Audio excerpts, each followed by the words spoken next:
welcome to the DMG Podcast. This is a new podcast that we are starting up about the NFL football. My name is Dylan. We got Mikey and Gage here, and welcome in. How you guys doing? Fantastic. Doing better now. Perfect. So this podcast, we're starting in the middle of the season, which is never great, but we're going to start basically recapping the first half of the season. We'll go over a couple of different things, especially about our teams, and then some of the other surprises of the year, stuff like that. And then stick around until the end. We're going to do awards for mid-season awards like MVP, Offensive Rookie of the Year, Defensive Rookie of the Year, all that good stuff. And then we're going to also introduce what we're going to do moving forward, which is a weekly podcast, just running through weekly picks against money spreads, stuff like that. Also, we're going to be just talking about big news and things related specifically to either our teams or just in general to the NFL. So my team, just to start off, I'm an Indianapolis Colts fan. Mikey. New England Patriots. Gage. Cleveland. The Dirty Dogs. The Dirty Dogs. Yeah, so starting off, I guess I'll go with the Colts. Week 9 it's been a ride with Carson Wentz. I'll just start off with that. A lot of high hopes this year. Moving forward with Carson Wentz over Phillip Rivers and keeping a lot of our core team. A lot of disappointing wins against good teams and some other L's or disappointing losses against good teams and some L's that we took to not so good teams. But so overall, with the Colts so far this season, I think the biggest takeaways is what we have been doing lately is attacking more than protecting the lead. And I think that's going to be a big key moving forward with the Colts, just because I don't know if you guys watched the Jets game, but I mean, that was not a game from essentially the second quarter on. So after that, they didn't just run the ball and protect the lead. They ran with play action, threw it down the field, and kept pushing. So I just want to see that moving forward. They're just lucky Mike White wasn't playing. Yeah, dude, the GOAT, Mike White. Mike White. But, dude, Josh Johnson put up numbers on us, too. But, I mean, playing all right. That's kind of scary. I guess, Zach Wilson, that we'll get into that later. But, I mean, yeah, we'll see how that experiment goes on. But what are your guys' thoughts on the Colts just being outsiders? Outsiders, Jonathan Taylor, top 5 running back, in my opinion. Feed that man. Yeah. Dude's a beast. Unless I'm playing him in fantasy. Facts. I don't have him. I just take L's to Jonathan Taylor. Also, Michael Pittman Jr. kind of starting to show out a little bit more this year, I feel like. I mean, he was a rookie last year, but I feel like he's starting to get that chemistry with Carson Wentz, and dude just starting to score touchdowns, and it's pretty cool. You guys weren't very healthy at the beginning of the year, were you, offensive line-wise? You guys are still missing Nelson, aren't you? So, beginning of the year, we started off with Fisher coming from the Chiefs being injured. This is the reason why the Chiefs didn't pick him up. We knew he was going to be out most likely for 10 weeks, but he ended up coming back pretty early. Quentin Nelson played like one game and then has been injured for a lot of it, but he came back and played against the Niners, I think every team against since then. But yeah, so we've also had other injuries there. T.Y. Hilton's been out for a little bit, and then I'll go on around on this, but the Ravens game, we were playing DBs that, I mean, they're for what they are, they're great, but like he made Lamar Jackson look like Drew Brees throwing 30 for 30. You guys and the Vikings can't hold on to a lead to save your lives, and that is where you guys are at this year. No, we get jacked on winning. We get jacked winning the first 3 quarters, and then we just take that as a W right there. And then what happens? It's the Ravens we lost, and then there was another game we lost when we had a big lead like that. And so it's something that we're learning right now, and I think the Jets game kind of showed what we're going to do in those situations moving forward. We're not going to just run the ball and dink and dunk. We're going to attack and actually push the pedal. So I'm excited moving forward, at least with that. Yeah, I mean, you guys played the Seahawks, so that's kind of a rough one, especially when you're playing against Russell Wilson. So it's not a bad loss. You guys lost to the Rams only by 3, which is not bad. It's not bad at all. You guys lost to the Titans, which is bad because they're in your division, but I mean, the Titans are top of the AFC. With a healthy Derrick Henry. Yeah, he did. Well, we could have won the Titans game. I think that was the one I was missing. Is we could have won that game, but we let Derrick Henry back in the game. Yeah, you should have won the Ravens game, and you should have won the Titans game. And there was a chance for the Rams game, but if I remember correctly, that score is a lot closer than what the game actually was. Yeah, we came back a little bit. Once they were up by like two score leads, we made a quick strike. That was we made a quick strike. Wentz got hurt because he took 20 shots from Aaron Donald that game. And then what's his name? Jacob Eason tossed a dime to Jalen Ramsey and made Jalen Ramsey put a stat on for that game because he didn't do anything that game other than pick off our third string quarterback. So no, that game was frustrating, but he's not salty at all. I can't tell. There's a reason he's in Seattle. Oh man. Alrighty. No. Yeah, we could be, you can always say if, but I think moving forward we have a good chance to make the wild card. It's really close in the AFC, so just got to keep working JT and MPJ. Yeah, I mean, you guys got another whole week with the playing the Jaguars, so you get another whole week of getting your legs under you again. As sad as that is to say, it is Sunday, but yeah, I'd love to be confident. Should beat the Jaguars, yeah. I'd love to be confident, but Josh Allen just destroyed Josh Allen last week, and we never play the Jaguars well. They always have our number, so we will probably win, but it's not a cakewalk for sure. What about you, Mikey? How are the Patriots? What do you think? After drafting a quarterback in the first round this past draft, and then having him or see him start, game 1, and to where we are now, I'm not mad at it. Mac Jones, he's actually going out there doing the best he can. Obviously, still in the new system, getting game time in our system and everything. But I think he is the best quarterback that could have came in and fit our system. It's what he does, and I think he's probably the best option for what we had. So that's pretty good. And then we have our week 1 loss to the Miami Dolphins, which I'm not happy about because I was there at the game. Wasn't too happy, but that's okay. Bounced back against the Jets. Tough one to the Saints. Tough one to the Bucks. And then tough one to the Cowboys. But I think most of these games have close. So we've kept a lot of games close against some good teams like the Cowboys and the Bucks, and beat the Chargers, beat the Panthers. So so far this season, I'm happy for where we're at. So I think there's a lot of things, or a lot of good things going. Damian Harris is going off. Kendrick Bourne's starting to show out these past couple weeks. Hunter Henry's really coming into it. Jonnu Smith's getting some decent touches.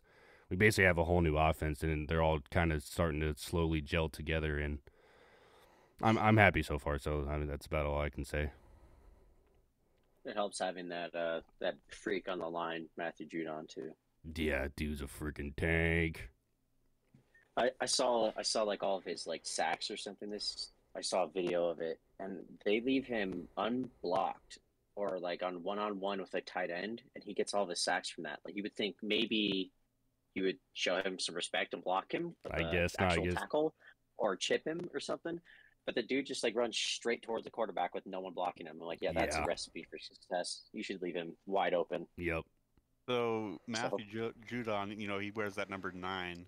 So some people might say, oh, it doesn't look like he's an edge rusher, but he has those red sleeves that is just clearly Matthew Judon. You know who he is. You know Oh, what he's yeah. capable of. Like, there's no excuse there. Dude, you're a professional player. You get paid. If you're a tackle and you see a number 9, and you're like, oh, he's not an edge rusher, then you've got problems. Yeah. Like watch any tape. Yeah. But I mean, I just want to point this out, just so everybody knows. When Mac Jones was drafted, Oh, homeboy was not happy. No. Okay. So here's the thing. I wanted Justin Fields because this is like one of the first years I've actually watched the draft, and I was looking at the quarterbacks, and I didn't know if we were gonna take one, but I was still like scouting them out a little bit, like, oh, dude, Justin Fields would be pretty cool. This guy's all right too. Blah blah blah. I saw Mac Jones was still, or not Mac Jones, Justin Fields was still available going into like within a few picks of us, and I was like, oh my God, is he about to fall right into our laps? And then boom, Bears trade to 11. Justin Fields. I was like, oh no.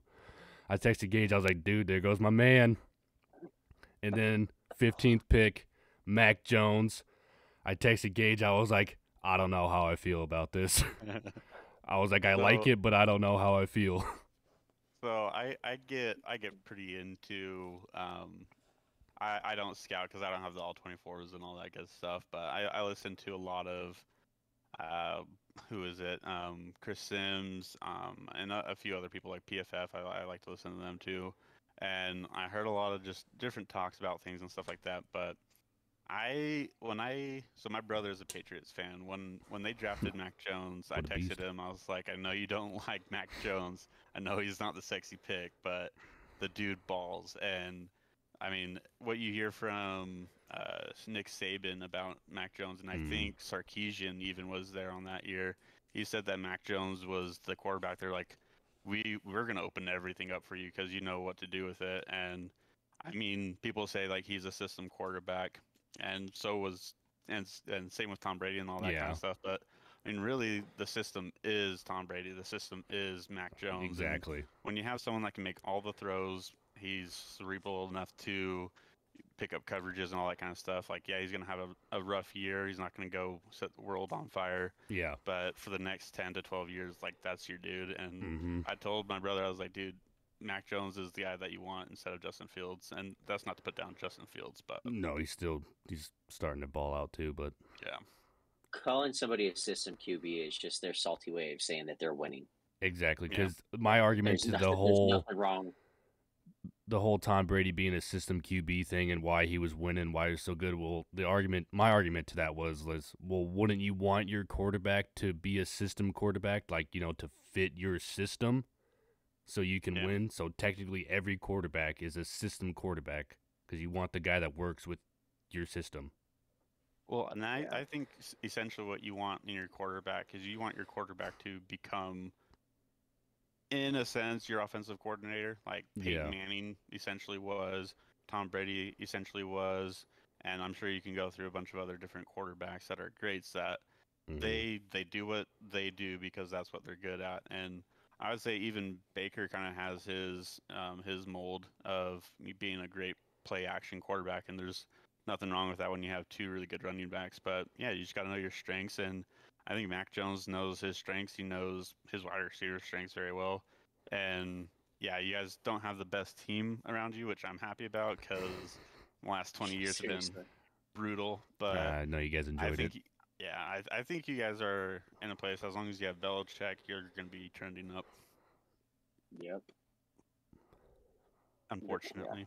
No. God, no, fortunately. Seriously. Yeah, it sucks. No, I ain't going to say it. You just can't get away from it. Yeah. Old Bill Wait, how Belly. did you become a Patriots fan?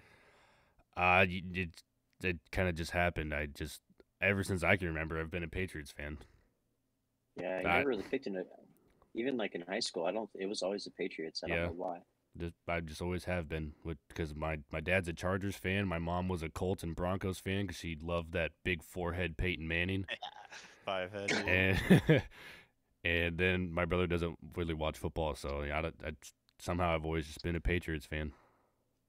It's pretty I don't know. disrespectful to say to Tom Brady's uncle. Oh. Gage, you know my saying about the Manning brothers.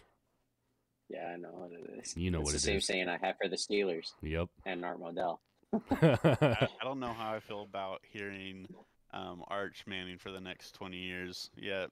Oof. I'm a big Peyton Manning fan, but it's like House of Highlights with LaMelo Ball. They're gonna. Yeah, Arch until he gets Manning is drafted gonna- to Indianapolis, and you're happy. We'll see. I think we're stuck with Wentz for the next 10 years, so we'll see how that goes out. But That's true. And Wentz isn't a bad quarterback. He just needs protection. Who knew that quarterbacks need to be protected and not hit to play good? Yeah. well, and he's starting to get better about not having to play hero ball because he did do that in the beginning of the year, and I think a lot of his shovel pass interceptions have come from him just not taking a sack when he should. But Which yeah. I'm so excited for that HBO Hard Knocks Colts. Yeah, it That's comes gonna be out sick. next week. I think so. Yeah.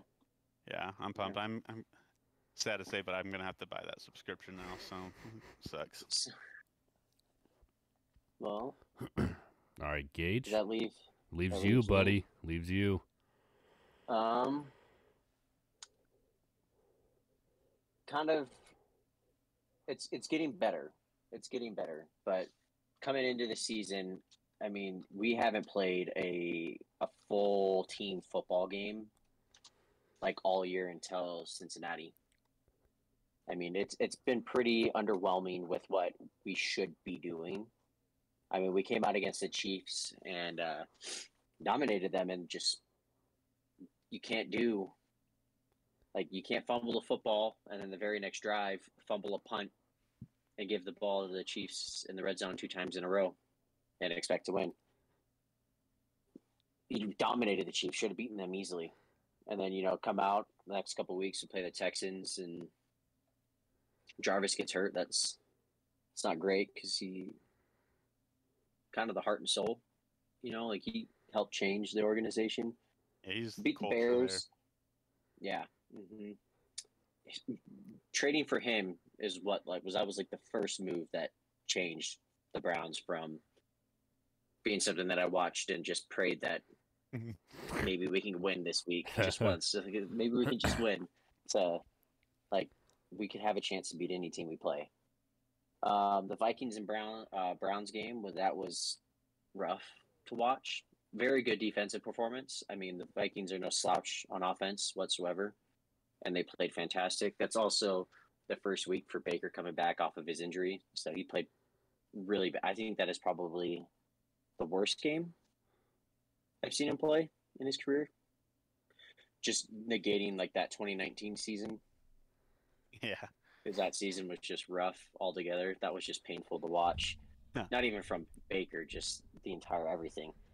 The Chargers game, congratulations, Pinstripes. You got LA a win. I do not want to go into that game. That was just pure and utter garbage. And believe it or not, the very next game against the Cardinals, the refs made even worse calls than that Chargers game. Thank goodness that game wasn't close, and the Cardinals just blew us out, so we didn't have to be mad at the refs because that was a bad game. The Browns Broncos game, I think, is what's kind of was a good turnaround for them, having all those backups come out there and play and win. We needed to win, and it was good. And a beast. To not stop. He's gonna have to be to this week too. Yeah, he's gonna have to be. And then I don't know if you guys know this, but for basically the last 20 years, the Steelers have been they get somebody fired on the Browns. Basically, you lose to the Steelers, you get fired, and that's been a constant thing. And the last couple of years have been the first time that hasn't happened. And then that Steelers game was the last for Odell, and that was I'm tired of hearing the Baker Mayfield narrative. He's not good. It's just so irritating. He's only good because his running backs are good, or he's got a good offensive line, or or Myles Garrett in the defense and doing stuff. People act like Baker's inept. The dude is a good quarterback. People are just mad because his rookie year, everybody was just all over him because he was like the new hot thing. And then he goes into his 2019 year with no offensive line, Freddie Kitchens as his head coach, I was gonna say. trying to figure that stuff out. And then they want to blame everything on him. And then you get mad and you negate him for being able to play in a system that is catered to how he plays. I mean, how dare that happen? Well, I was frustrated for that Baker story because for the last 20 years, everyone in the Browns have been saying, "Oh, we need a quarterback that wins. We need a quarterback that wins." And then you go to the playoff and win a game against the Steelers in the playoff, and like, well, we'd be better if we had a need better Patrick quarterback. Mahomes or Aaron Rodgers. Yeah, that stuff's annoying. Yeah, No, just a stat for everybody. Yeah. If you take out all the games that Baker hasn't played with Odell, he is the 4th highest graded quarterback in the NFL, according to PFF, behind Aaron Rodgers, Tom Brady, and Patrick Mahomes. Bang. He's 2nd in big time throws, behind Russell Wilson. He's 3rd in turnovers, behind Tom Brady and Aaron Rodgers. But yes, let's keep this narrative that he has no arm talent. He's not good. He can't throw the ball. Let's keep that. That's fine. It pisses him off, and he plays better. And all that Odell, all that, slight at him, and then he comes out, and the Browns play a beautiful game against the Bengals. It wasn't just him; it was everybody. I mean, everybody played amazing that game. And that's the first time I think that week that the Browns defense really played to their potential. I'm not a huge Joe Woods fan. I don't like the bend but don't break defense. And that's not just like a Joe Woods thing. I don't like it in general. I don't like it at all. But he changed it up. He threw blitzes in there. And he only blitzed like 8 times that game. And we got pressures on 6 of them. So, but he went man coverage. And shocker, the 3 corners that we drafted that all excel in man coverage play better in man coverage than they do in zone. Who would have thought? Yeah, so that Randy Moss reincarnation and Jamar Chase, no one can stop him, got shut down by Denzel Ward, a rookie, and then an undrafted rookie in AJ Green. So, do you mean Greg Newsome? No. So a rookie, Greg Newsome, and then an undrafted rookie as well. He came up from our practice squad because of injuries. His name's AJ Green, and he also covered Jamar Chase a couple times. At first, though.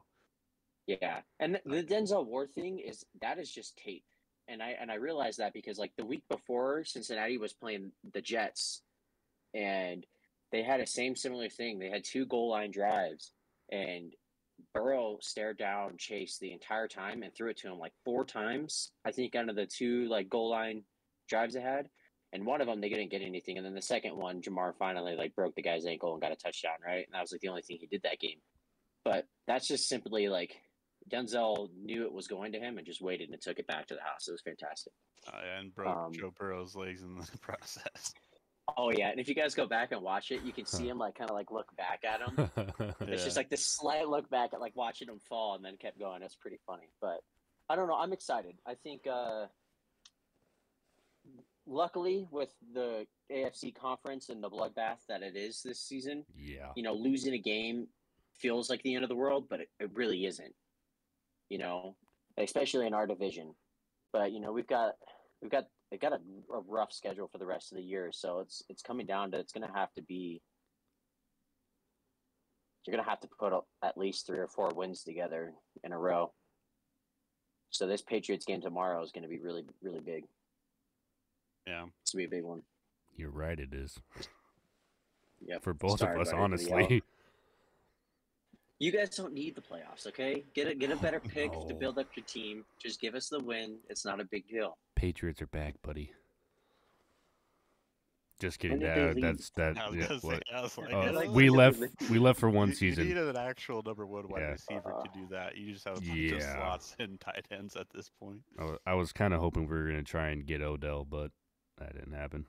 Seems like you tried, but I mean, yeah, we did try, but I think Odell's taken the LeBron James route of I'm just gonna go to whoever has the best stars, and I want my ring.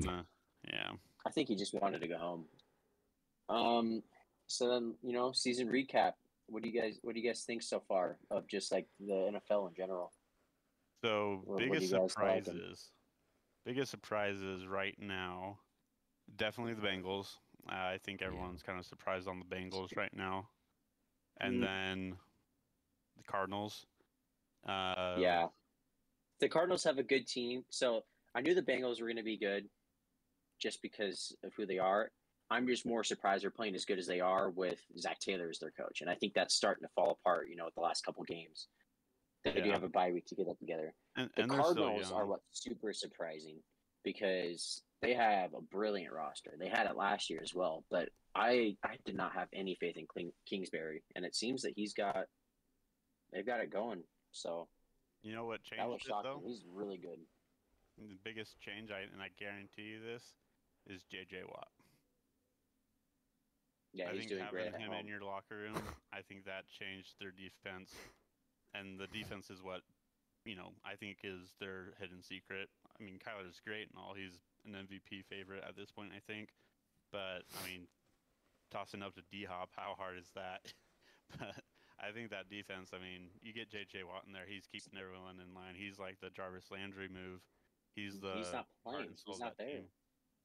He's out. Having J.J. Watt on your team changes your team. Baby, we're just better. I'm sure he's still involved, even though he's hurt right now. Yeah.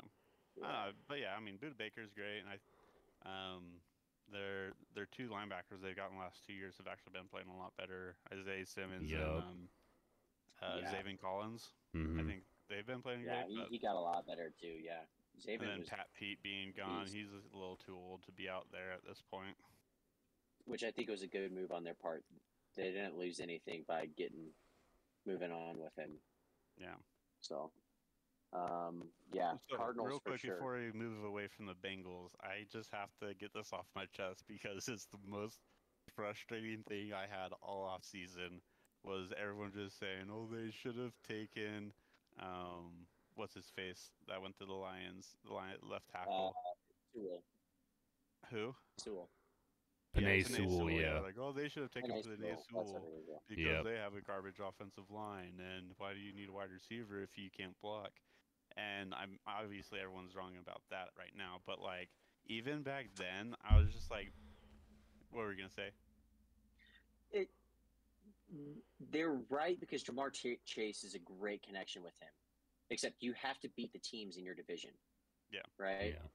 They beat the Ravens, handily, which is very surprising, but I doubt that happens next time. I'm sure they're going to put a lot of pressure on them. So they're going to struggle with pressure, and they did against the Browns. He was under constant pressure.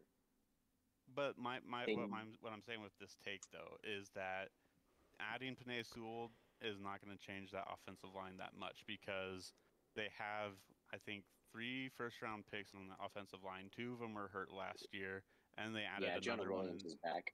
Yeah, and they added another offensive tackle in free agency, and I think they added 2 in the draft. And so, I mean, they littered that offensive line with new talent. I mean, Penei Sewell, he started even at right tackle for the Lions and has now since moved over to the left tackle. But for me, that just saying they should have taken an offensive tackle over a wide receiver to me is just, it's way too easy of a take to make. And I think that it's dumb.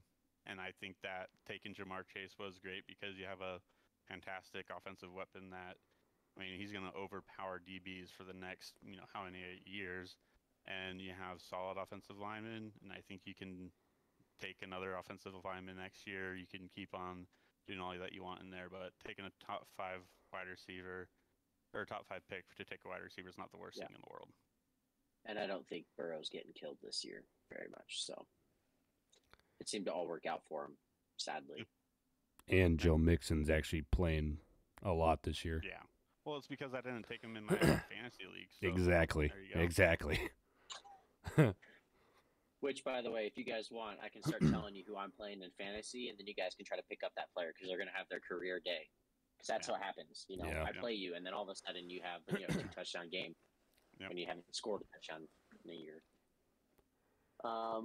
Chiefs, I guess it has to They be are. said the Chiefs are very surprising, Yeah, and very. their record's 5-4, but they've been lucky. I mean, they shouldn't have beaten the Giants. If Nope. the Giants didn't have the worst 2-minute offense at the end of the second half or second quarter and at the end of the game that I've ever seen, like I don't even know what they were trying to do.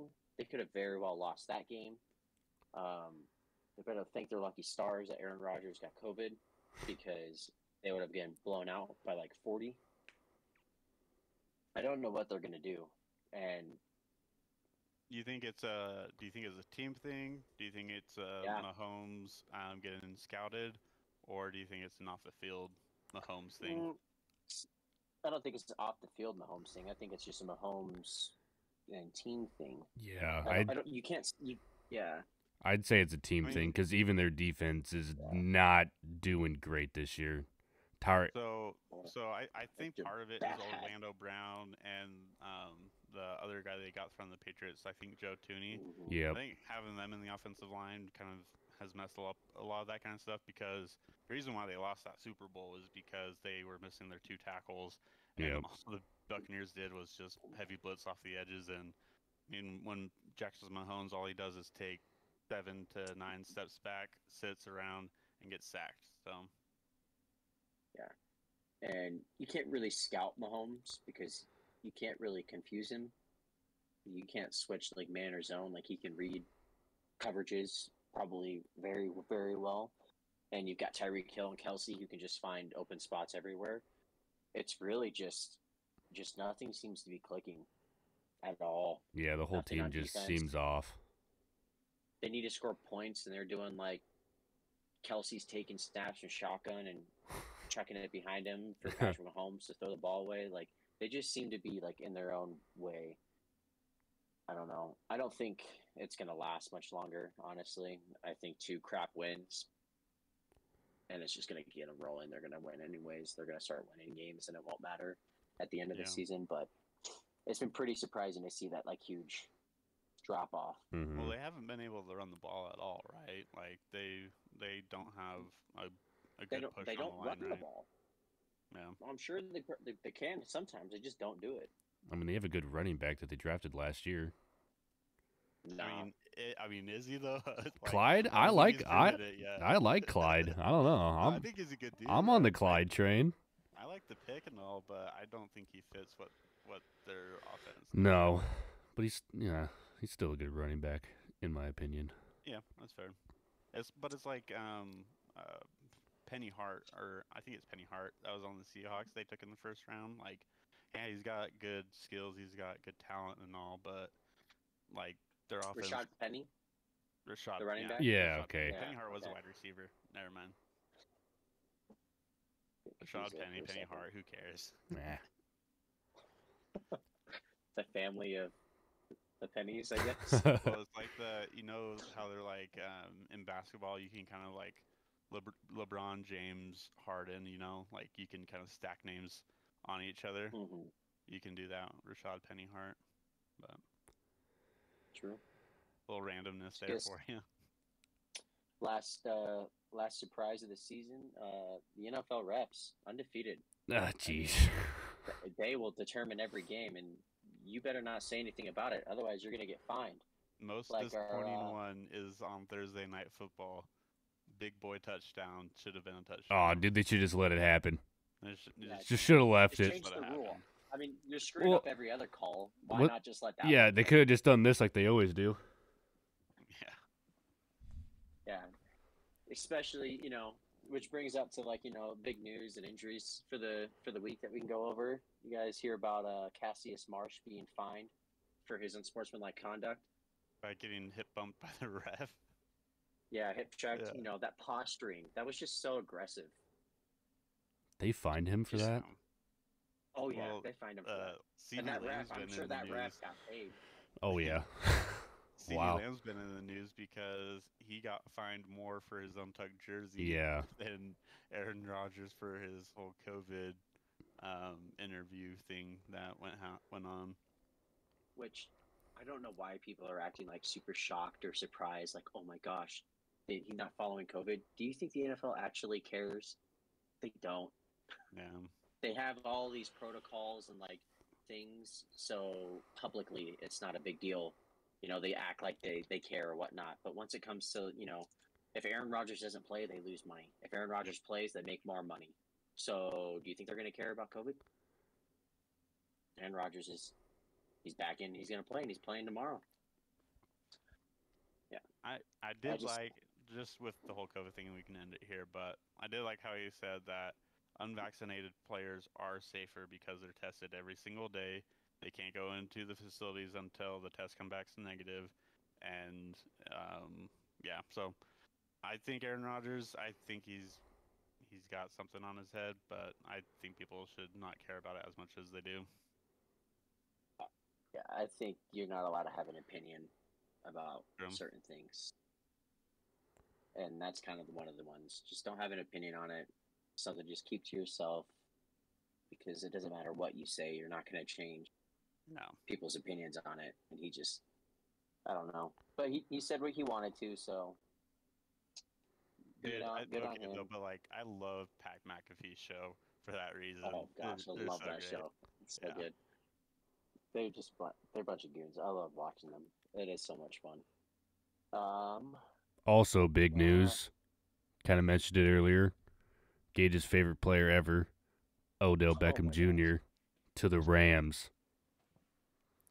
Yeah. So they're going for it all this year. I think it's funny how every reporter was just like, "Oh, he's going here. Oh, I know. My reports are right. So who reported that he was going to the Rams? Because I didn't hear any of that until he's signing with the Rams. If I don't hear from Adam Schefter, I don't want to hear it then.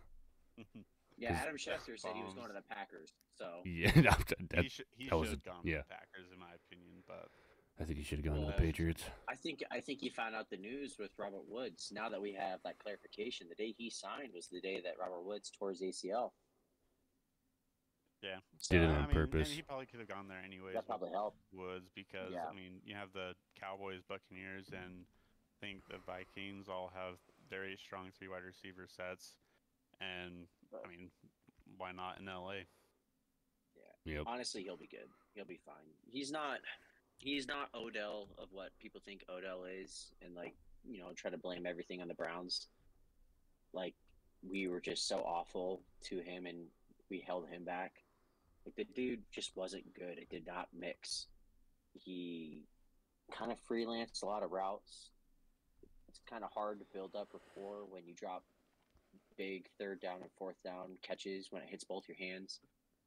It's hard when you throw a ball up to the end zone in a game that could win me, and instead of going up with 2 hands, he tries to go up with 1 hand and catch it so he can get a highlight. It just didn't work. I have nothing against Odell. I think Chris don't like the narrative. Chris Sims said it well. I think it was, and maybe it was someone else, but he was talking about how there's for a great quarterback, you need to have, or there's 2 circles.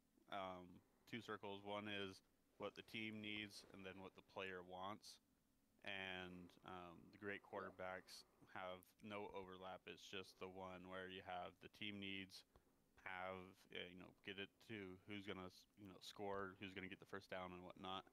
And then there's players that demand the second circle, which is, I don't know if this is Odell, but this is what Chris Sims was saying, was if you have to worry about getting the ball to one player over the needs of the team to win, then it causes issues like that. So I don't know the situation well, but I think that could be an explanation for that situation. And so the Browns run a timing and rhythm offense, and Odell is open a lot, right? But is he open where he's supposed to be? Is he running that route, or is he getting open when he's supposed to?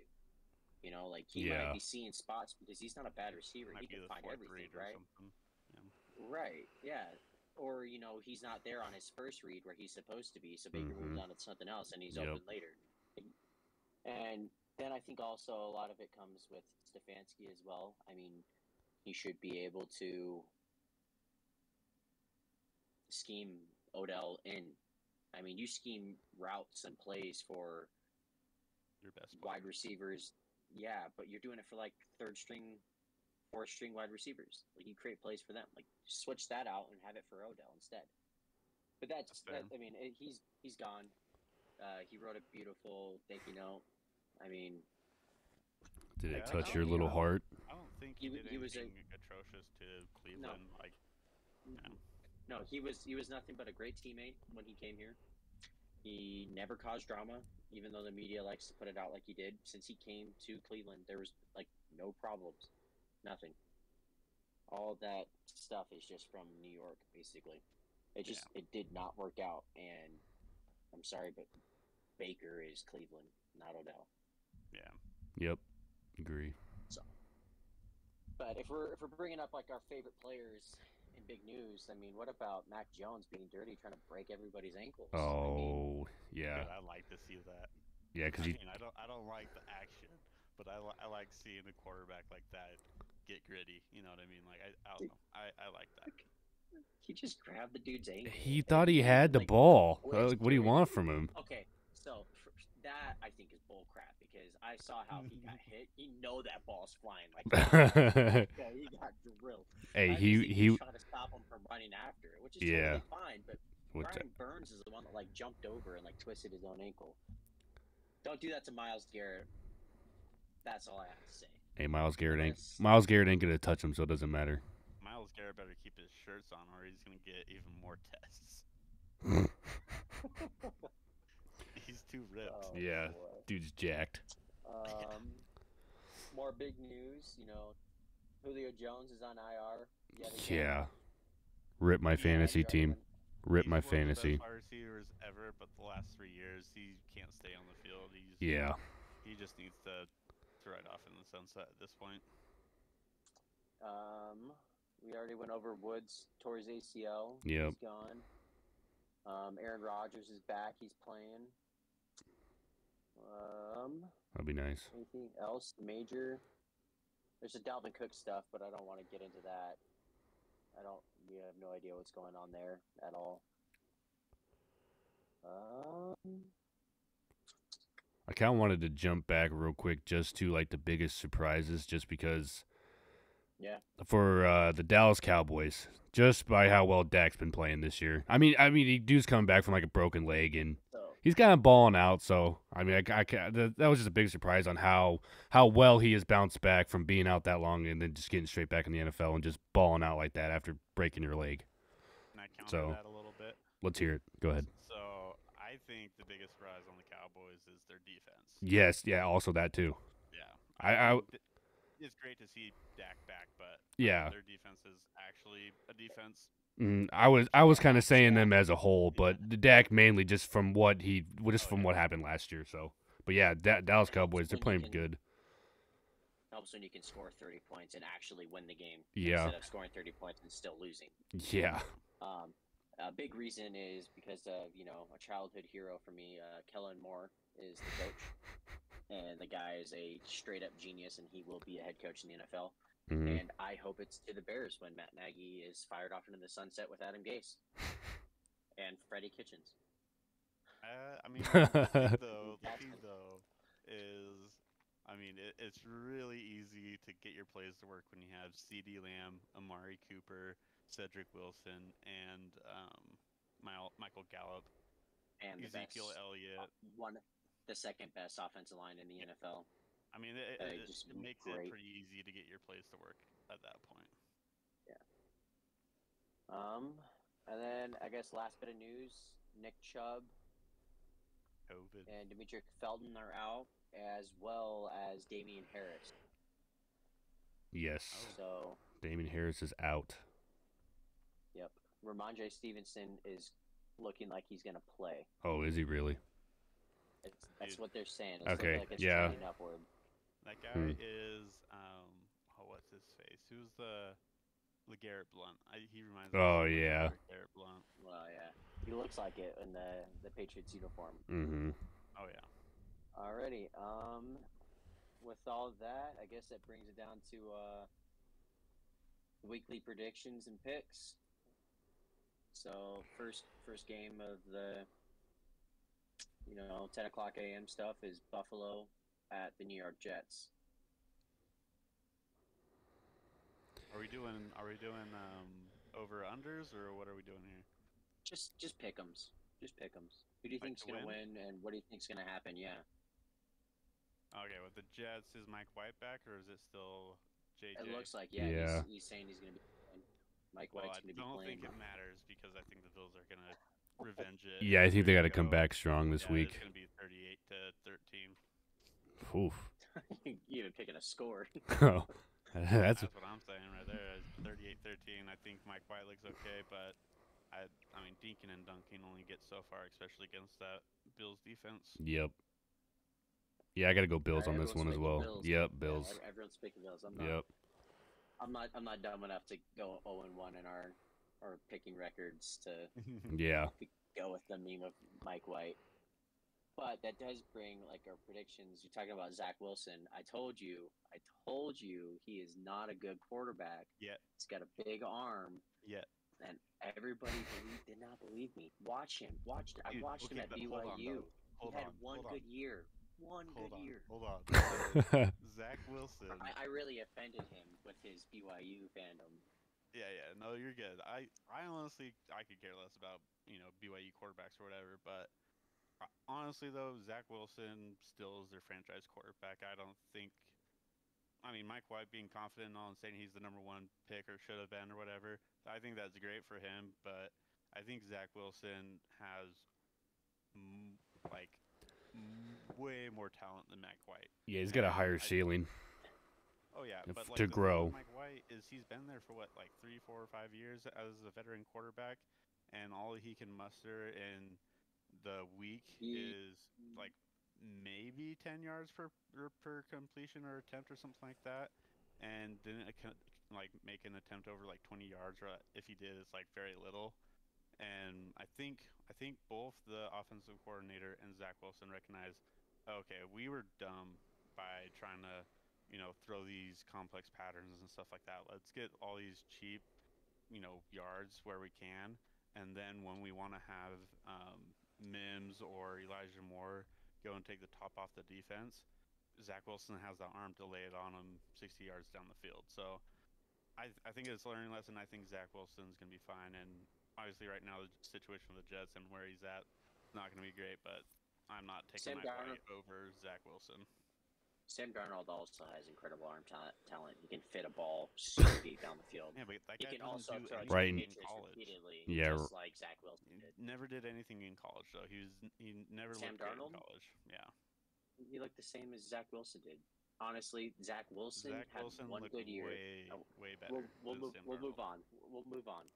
Josh Allen is too good to have another bad game. I think the Bills are probably the best team in the AFC at this moment. Yeah. Maybe not at this moment because they just lost, but I think like all around, yeah. Without Derrick Henry on the Titans, I think that they are. Next game, Tampa Bay versus Washington. Is that Washington? It is at Washington. Does that change your mindset of them winning by 15? I mean, honestly though, I haven't really caught up with the Buccaneers, so I honestly don't know this one. I'm gonna go with the Buccaneers because they have way too much talent.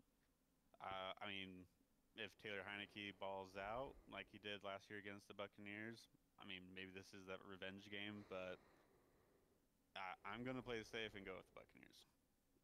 I'm also gonna go with the Buccaneers because TB12 can't count them out. No one's counted him out. I swear. That's what I'm saying. He's the GOAT. I know. Hell yeah. What does he need? Just retire, please. No, dude's playing until he's 55. He said. Gosh, we get it. You're the best of all time. You've won so much. Just go away so people can have fun now. He wants 2 full hands. All right, that's what he's going for. Reminds me of that Kobe and Kanye commercial where he's like, "How many more records can I sell? More records." That's Tom Brady.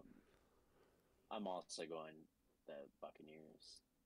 I mean, the only thing that Washington had coming into this season on a beneficial part was their defense. There was rock solid. Chase Young was the next big thing, and the dude has 1 sack this year. and they can't stop anybody from scoring. So, I mean, that's not great. And Montez Sweat just went on to IR as well. Oh. So, I've got no problem with Tampa Bay winning there. Yep. Next is Atlanta at Dallas. Bounce back week, or does Atlanta keep rolling? I think the Cowboys take it this week. Cowboys take it? I think the Cowboys are taking it. Is this in Atlanta or is this in Dallas? In Dallas. Atlanta at Dallas, yeah. I'm going with Cowboys. I mean, if Calvin Ridley was there and they had everyone, I think it'd be kind of a shootout. Oh, I mean, I could see the Falcons winning this one, but I can too. I'm not a risk taker. I've learned with betting, you don't bet on the Falcons, because if you do, they won't even cover half the time. They'll find a way to miraculously not do it. Trayvon Diggs, 2 picks, by the way. Trayvon Diggs, 2 picks, calling it. I think Pitts is gonna have his way all game, and I think Cordell Patterson, I think he's gonna look good too. But I think the Cowboys take it eventually, though. Yeah. Next one, New Orleans at Tennessee. That's a tough one. Yeah, it is. I only say that because the Saints have a great defense, and I mean, Julio's gone, so you can't really even use him as a decoy at this point. Mm-hmm. They don't have anything other than A.J. Brown at this point. I think they get exposed, and I'm going to take the Saints.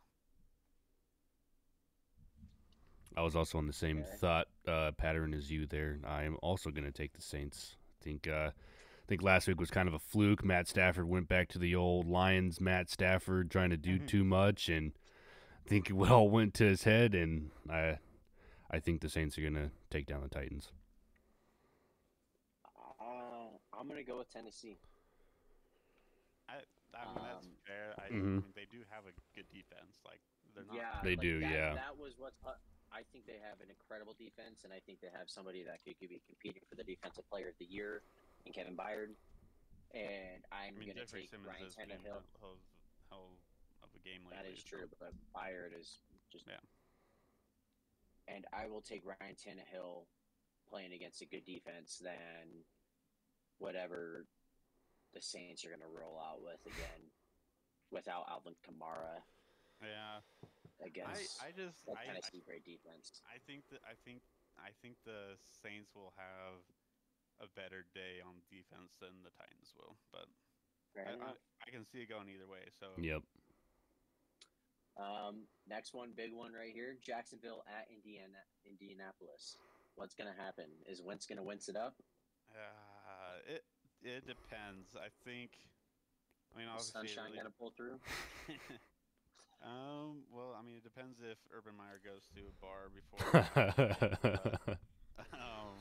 No, I think honestly, Jaguars always play us tough, but with the momentum and urgency that the Colts have right now, I think we get up and we let them back in the fourth quarter. I think we take it though. I think it's gonna be close and really frustrating, and I'm gonna be swearing quite a lot to the TV, but I'm gonna take the Colts just because the Colts are the Colts, man. Fair enough. Mikey? Part of me just wants to pick Jacksonville just cause. And they beat the Bills, so I mean, yeah. It's fair. I think the Colts are gonna take it. Their offense is gelling well. Defense is playing pretty good. They're playing all right, so I think they're just gonna keep it rolling. As long as you got Buckner and yep. Leonard and the linebacking, I mean, they can do anything any day of the week. So yep. Yeah, I'm taking Indianapolis as well. I'll trust a good coach team over a not good coach team. I think Jacksonville is on their high. They just played an amazing game and got out a win, but I don't expect, and I don't feel confident in picking Urban Meyer to do that against another good team. How many yards is Jonathan Taylor going to have? Because last time he played the Jaguars, he put up 257 rushing yards. So I'm just seeing, is he going to hit 200 total scrimmage yards, do you think? Or I don't know. I played him last week in fantasy. My dad had him. And I was like, so man, we dude, I wasted that already one. lost. I already lost. And then, the better running back showed up for me and Nick Chubb, and I ended up pulling it out that week. So I don't really care what Jonathan Taylor gets. But he'll have over 130. Yeah. Yeah. I think he has the longest streak of 100 yards from scrimmage Yep. this year, and he has the most scrimmage yards overall, too. Yeah. But, yeah, no, I think we take it, but fun to watch. It's going to be Jonathan dumb. Taylor is fun to watch. It's going to be a dumb game, though. I can guarantee you it's going to be dumb. Hey, that's divisional football right there. Yep. Yeah. Next game, Detroit at Pittsburgh. Big Ben is out. Yeah, without Big Ben. I think so the Lions going to pull it out? No. I think the Lions get their first one. Ooh. I do not watch these teams, either of them. So take that with a grain of salt. It's a bold move, Cotton. See if it pays off. Was it MCDC? I like MCDC, and I like Jamal Williams. I think he's a character. I love watching his interviews and everything. But they need to get a win. They're not the 0-16 Browns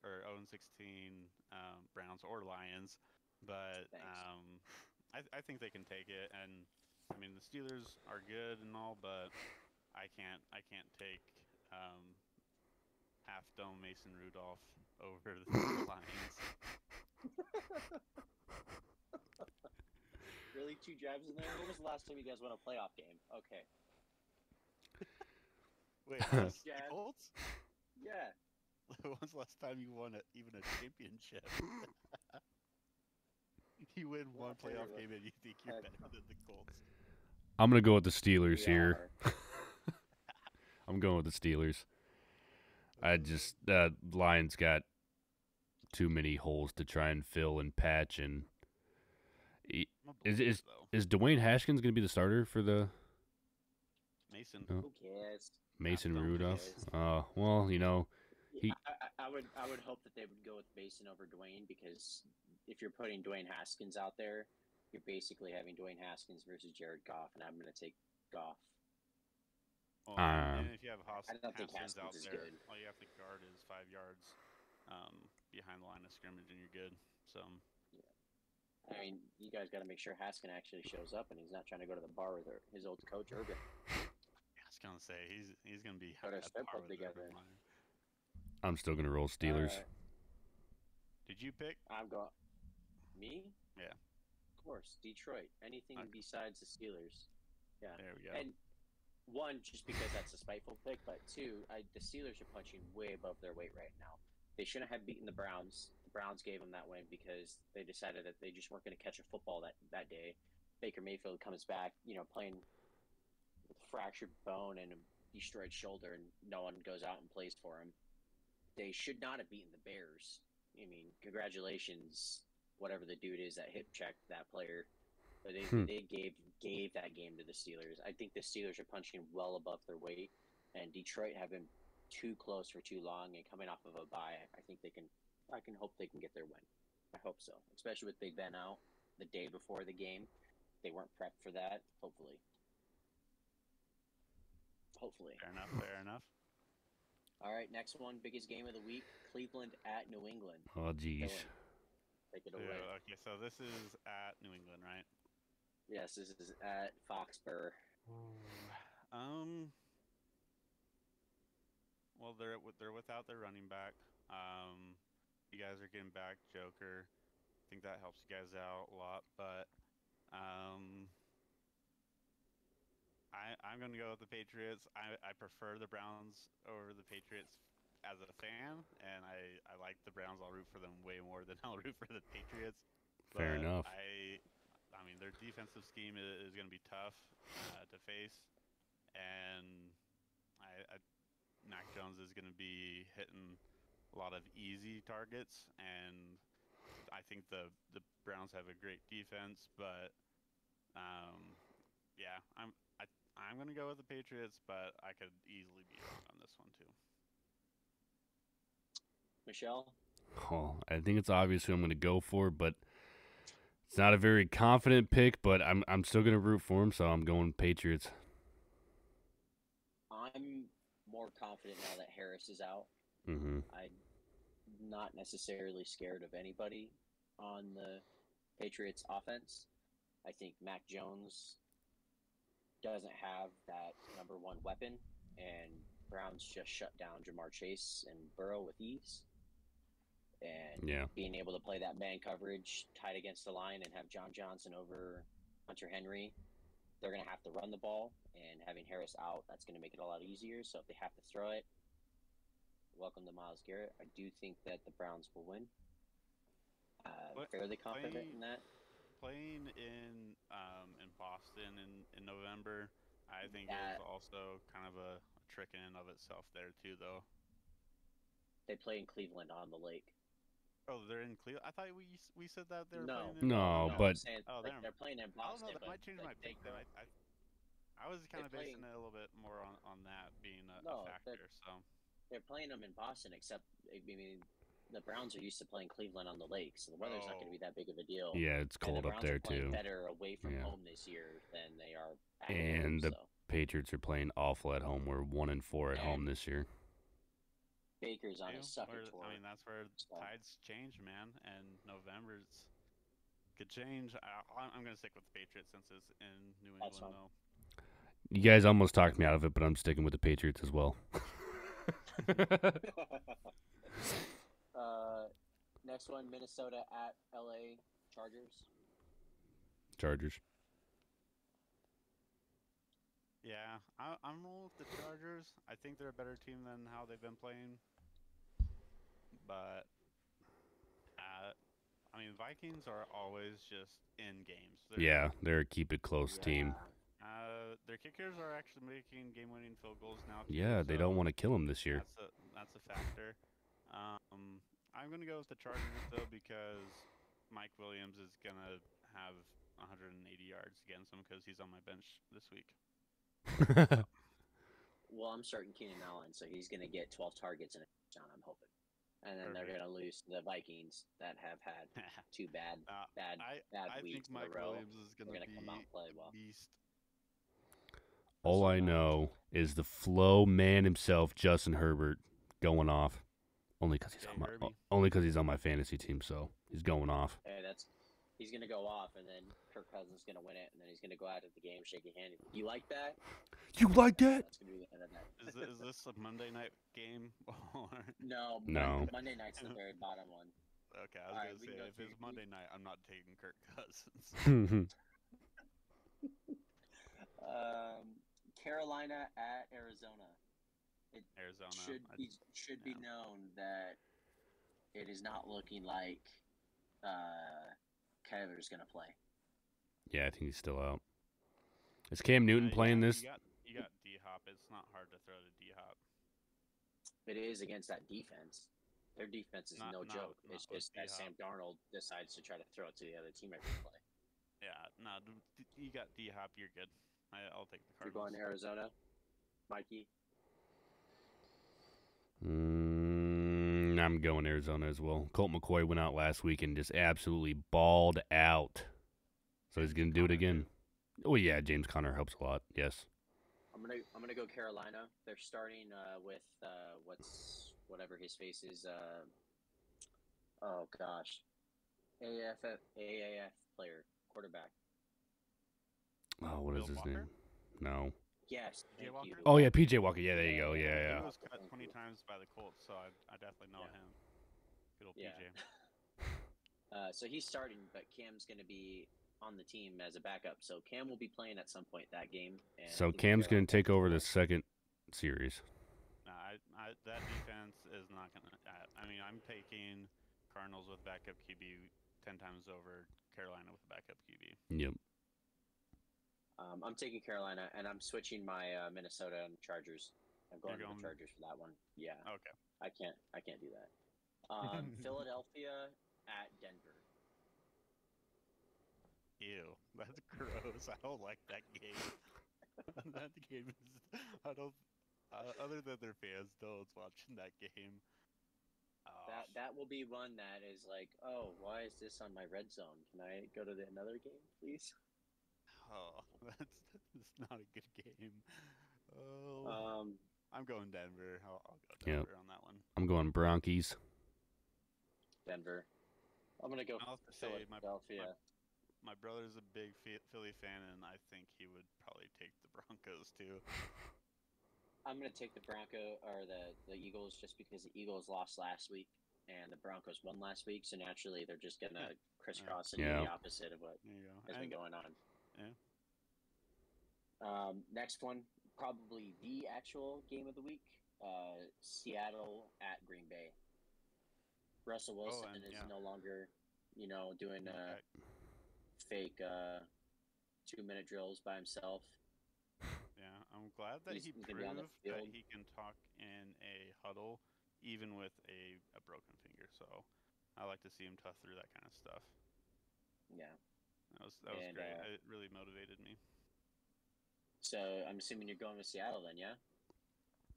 Ooh, I'm going Green Bay. I think Aaron Rodgers and that defense have been playing pretty well. Their defense has looked a lot better the last 3 or 4 weeks, and it's not going to be an easy close and shut game at all. But I'm going to go Green Bay because I think they're the better team. Michelle? I am also going to go with the Green Bay Packers. As am I. Aaron Rodgers, too good.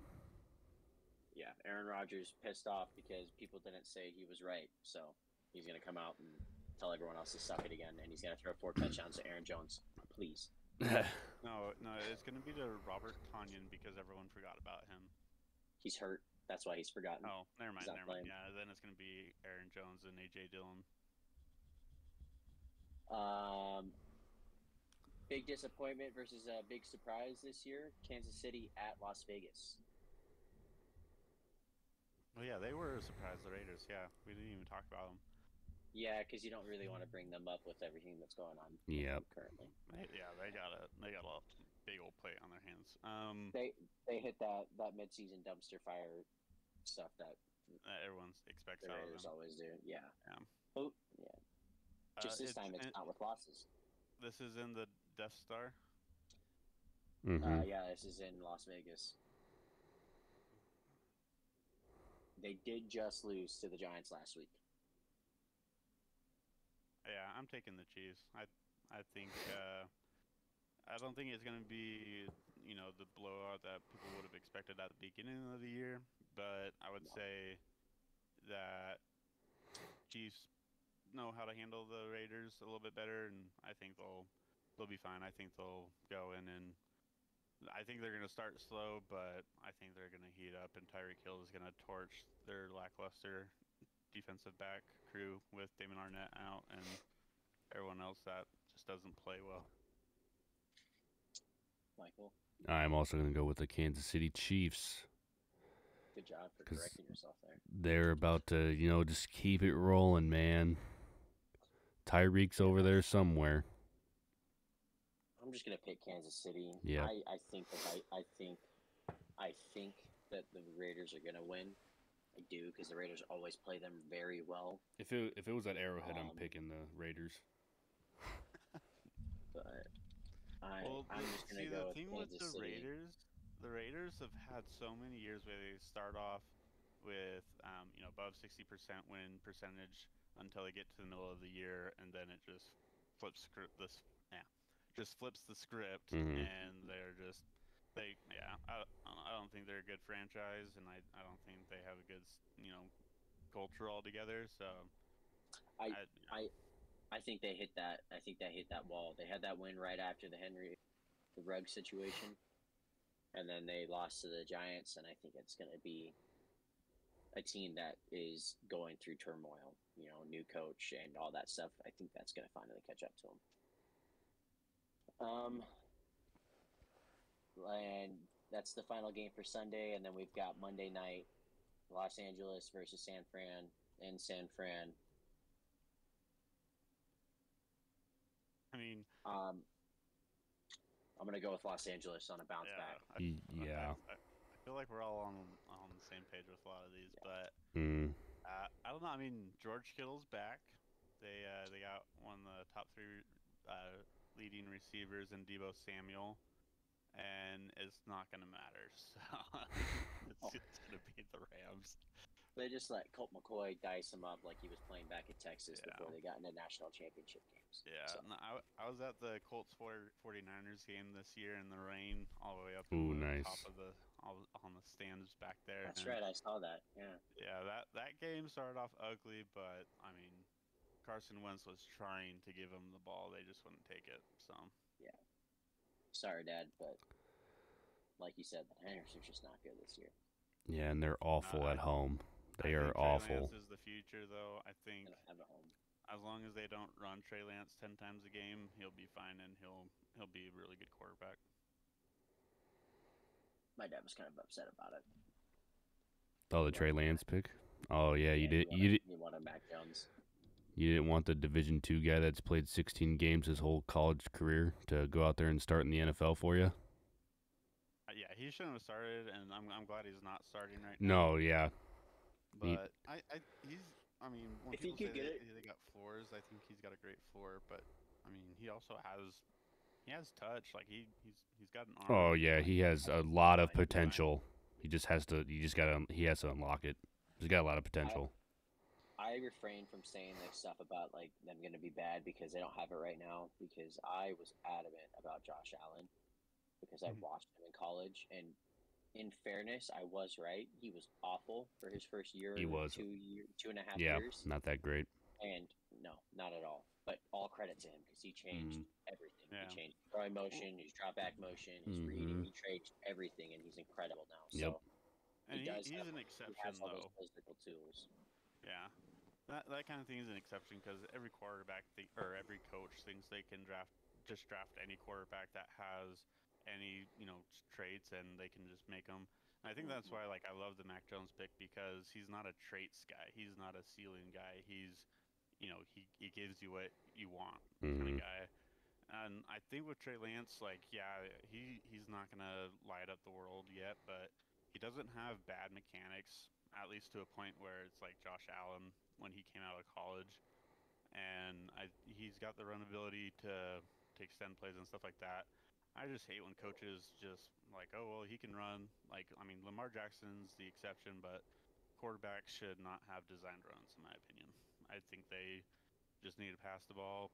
Phillip Rivers dinked and dunked to his running backs all over the place for 10 years. Worked for him. Can work for other teams too. Tom Brady for 20. Yeah. But no, I think you got to look at Trey Lance at where his throwing ability is, and I think with the running ability, it's nice. It extends his career, and I think he can do a lot with it. But design runs should not be a thing for the quarterbacks anymore.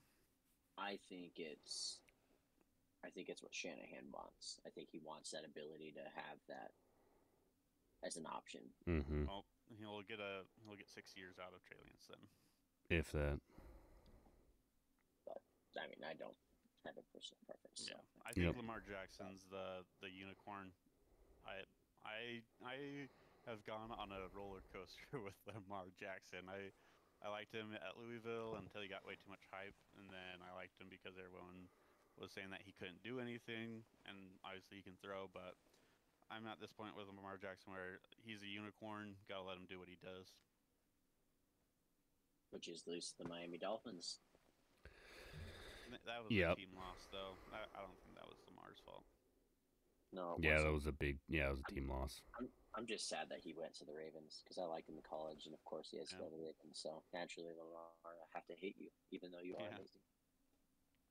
Which, speaking of amazing and Lamar, that leads it up to the final segment, midseason awards, where who's leading and who's leading and what. So we've got, I guess we'll start off with the most basic one, MVP. Who's your MVP so far? Great question. Are we talking about who's going to win the MVP or who we would say is the most valuable player to have on your team? No, who's going to win the MVP? Okay.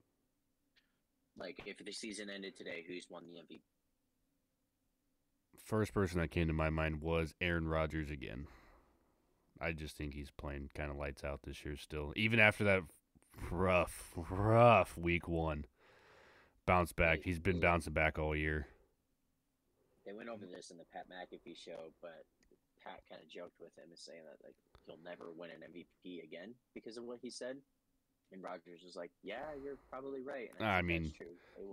They won't ever vote for him to win. No, they won't. But I'm not. I'm going to leave the politics out of it, and just based off of just the football being played, I would say first person I get in my mind was Aaron Rodgers. So I'm going to go Aaron Rodgers. If Derrick Henry didn't get hurt, I would be very tempted to say Derrick Henry because that's the one guy I can look at that says he is that team and he is the best in his position. And I think he's the most clear best in his position out of any other player in the NFL right now. But if we're saying who we think is going to win it, I would say Kyler Murray at this point. And I think the record that he has, even with him not playing the last couple weeks, and then the last week he did played awful. Like got beat pretty bad. I mean, yeah, you got to take that into account. But I think the way that he just makes it look easy. Yeah, I mean, but the way that he makes it look easy, I mean, yeah, Case Keenum has gone in and won, but I think the way that he has played, he's played smart. He's won a lot of really good games that he shouldn't have won according to our expectations of him in the beginning of the year. I would say Kyler Murray, I think has a clearer shot, especially if he was healthy. But to me, that it would be Kyler Murray. I'm going with Matt Stafford. Ooh, yeah. I Matty. mean, that's a good shot too. Yeah. He's playing the way that he always played in Detroit. He's now finally doing it on a good team. They're winning games. Mm-hmm. They're losing head scratchers somehow. Like when they lose, they get beat bad. But when they win, they win. Beat the Rams. I'm still bitter about that. Should have won. That's how I feel about the Chargers game and the Pittsburgh game. It's so funny, like how you can like look back and see those things, and you're like, man, if we just won that one game, 5-4, 6-3, we could be almost 7-2 and just be, just flying right now. It'd be so easy. But a couple plays. That's why it's the NFL. All right, MVP. So then we've got Offensive Player of the Year. Probably going to be the same for all of us, right? Same thing. It's basically the same. Yeah, award. basically, kind of. So we just have to do a different player, though. We can do one. I think the Offensive Player of the Year is Cooper Kupp. Because I look at it as a non-quarterback award. Yeah, true. Yeah, I'll take Kupp too then. Because he's taking everything. He'll likely break Calvin Johnson's record. Which would be so dope. I would love it. Like, he's got that extra game, though. Yeah. So the thing too is when Cooper Kupp came out of college, I think he had either the most receptions in his career out of the FBS or in a year. But I mean, Cooper Kupp has been doing this for a while, and I think it's great to see him do it with Matthew Stafford and look like the best wide receiver in the league right now. All right, Defensive Player of the Year. Adrian Phillips. Who? Adrian Phillips. Who? Adrian Phillips. Free safety for the Patriots. Anyway. No, I'm kidding.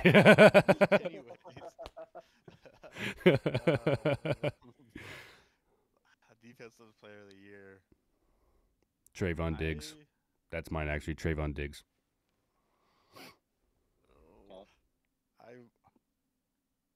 I'm going to take the actual Defensive Player of the Year, Myles Garrett. I'm very tempted to go with Myles Garrett as well, actually. I do have to put in a honorable mention because I think this player is going to finish as a top 3 defensive player this year in Darius Leonard. And I think he's proven that he's a turnover machine, whether it's interceptions or doing the little peanut punches. Yeah. I mean, I am biased. I know that Adrian Phillips is, your biased take too, but I think Darius Leonard, he's turning the ball over. Very biased. Just every game. Yep. Yeah. I'm changing. I think right now it's Myles Garrett or T.J. Watt. Yeah, I'm changing I my. haven't seen what TJ Watt's doing, so I'm not taking that into account. But I would say Myles Garrett. It's basically what Myles Garrett's doing, just like a sack below. Yeah, they're going to be in the race, but I would probably say right now it's Myles Garrett. That game against Justin Fields was great. I'm not the biggest Justin Fields fan. He just needs to be. I think everyone's expectations of Justin Fields need to be humbled quite a bit, but I think he'll be a great player anyways. He's turning it around already. Starting to look really good, and he looked good against the Pittsburgh defense, which I mean, as much as I hate them, they have a great defense. Yeah. So, well, the thing with Justin Fields, and I'll say I never hate a player because they're a player, but the news and everything surrounding Justin Fields is just way too much, to a point where there are highlights on ESPN of Justin Fields making incredible throws that are 6 inches off the ground by the time it gets to the wide receiver. Like, I'm glad that he's doing better, but the expectations around him need to. I'm glad that it's taken a kind of a humble path lately. So that leaves offensive rookie of the year. Mac Jones. No, I'm just kidding. Jamar Chase. Yeah. Jamar Chase. That's Mac really, Jones, really and then there's someone else though that is in the conversation. I mean, their names are underneath Jamar Chase, but it's not. Yeah. I would go Jamar Chase. I would as well. He's breaking records. Yeah. Even though he got shut down like none other last week. Yeah. Pretty easily, I might add. Najee's name is in there, but Najee Harris. Najee Harris, that's what it is. Yeah. Mm-hmm. I think his name is in there, but I think Jamar Chase is clear. Yep. Yeah. Defensive rookie of the year. I'm gonna go Chandler Parsons. Parsons? Yeah, Parsons is the basketball player. Yeah, that's what is that like third time we've done that in the NBA? Yeah, I know, right? No, Micah Parsons. Yeah. I would pick Joker, but you can't really do that when he doesn't play. Yeah, he's in and out. He's look good though. Yeah, he's freaking fantastic. But Micah Parsons, I mean, he came in playing amazing, and then playing linebacker your entire life, and then just getting switched to D end for a game because you have to play D end, and then dominating at that too. Well, in the NFL as a rookie, that's pretty incredible. Before he was a middle linebacker, right? Yeah, but he switched to linebacker, and then he's playing D end in the NFL. I'm just saying. Playing D end, I just found that like very impressive. Yeah, and he's been like that always. Like he's been like that every game, so it's impressive. I think he's first for me. Yeah, I think, and just to throw in my homer name, I think if Kwity Paye had been healthy all year, he always tests out great on PFF, and I mean he gets to the quarterback, but not honestly. It's Micah Parsons. That Kwity Paye is just there because I'm a Colts fan. So right. I also got to go with Micah Parsons. I saw like a clip of them actually running over some of his plays on defense, and like every play they were going over, dude, that dude was just always, he comes out of nowhere, he's going to the ball. Wherever the ball's at, Micah Parsons is going to be there. He is a big part of why that defense is actually playing well. Yes. Yeah.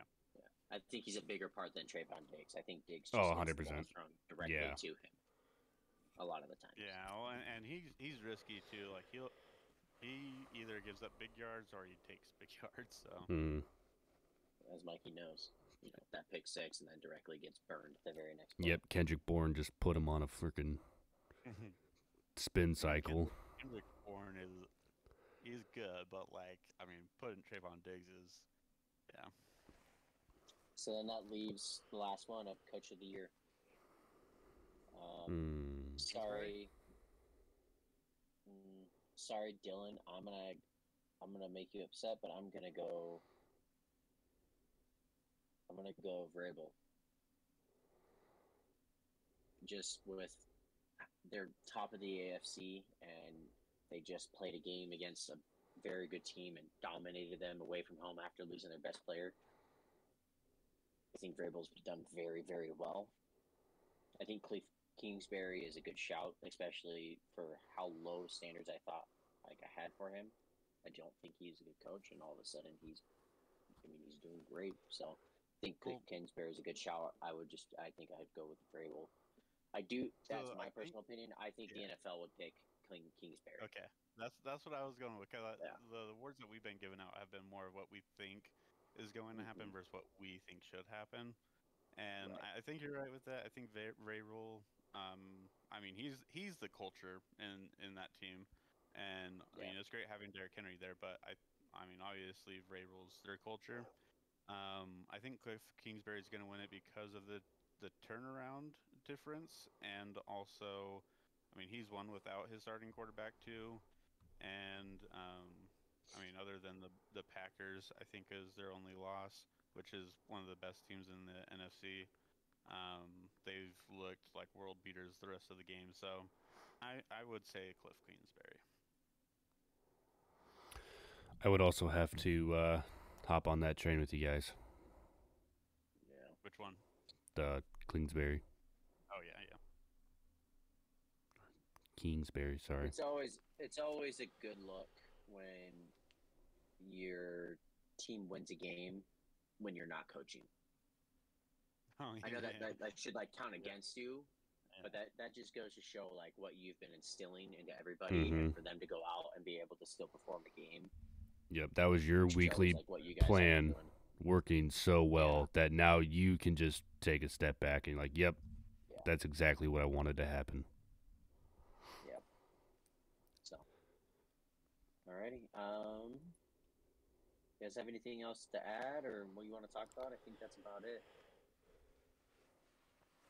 Yeah, no. I think that's. I think basically we're going to be doing this the second half of what the podcast was the rest of the time. So we're going to be focusing on big news, breaking news kind of deal, surprises of the week, and then I think closer to the end of the year we'll do more of the award predictions and stuff like that. But yeah, we could start doing a player of the week. Player of the week. Pick our players of the week. Yeah, I like that. Players of the week, and then play of the week too. Should be a lot shorter. Sure, yeah, works. Yeah. But alrighty, guys, it was fun. Yep, great times.